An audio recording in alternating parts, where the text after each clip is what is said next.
پاکستانی حسیناؤں نے اپنی پیدائش کا سال بتا دیا، video viral. Karachi showbiz industry کے معروف اداکاروں نے پہلی بار کیمرے کے سامنے بتا دیا کہ وہ کون سی سال میں پیدا ہوئی تھی۔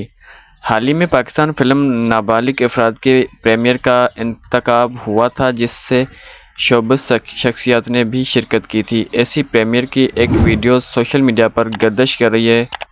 مذکورہ ویڈیو میں یوٹیوبر نے پاکستانی اداکاروں سے پوچھا کہ وہ کون سی دہائی میں پیدا ہوئی تھی، جس پر اداکار کومل میر نے مزاحیہ انداز میں کہا کہ وہ 1970 کی دہائی کی پیدائش کرنے والی لڑکی ہے۔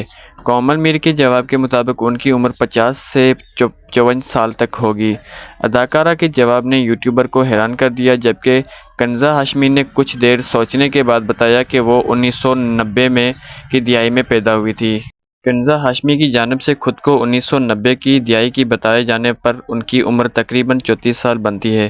اس طرح یشما گل نے بھی کہا کہ ان کی پیدائش 1990 کی دہائی میں ہوئی تھی، جبکہ انہوں نے اپنی دوست ہانیہ عامر کی پیدائش کی دہائی 1980 بتائی۔ جب یوٹیوبر نے کبریٰ خان سے بھی سوال پوچھا تو اداکارہ نے دعویٰ کیا کہ وہ 1953 میں پیدا ہوئی تھی، یعنی ان کی عمر صرف 31 سال ہے۔ دوسری جانب اداکار و ماڈل آمنہ الیاس نے یوٹیوبر سے کہا کہ خواتین سے ان کی عمر سے متعلق سوال نہیں پوچھے جائیں گے اور یہ الاؤڈ خواتین کے لیے نہیں ہوتا ہے، لیکن پھر بھی انہوں نے بتایا کہ وہ بھی 1990 کی دہائی میں پیدا ہوئی ہے۔ ہاں تو دوستو، اگر ویڈیو اچھی لگی ہو تو سبسکرائب کر کے بیل آئیکن کو پریس کریں تاکہ ایسی انفارمیشن ویڈیوز آپ کو اچھی طریقے سے موصول ہوتی رہیں۔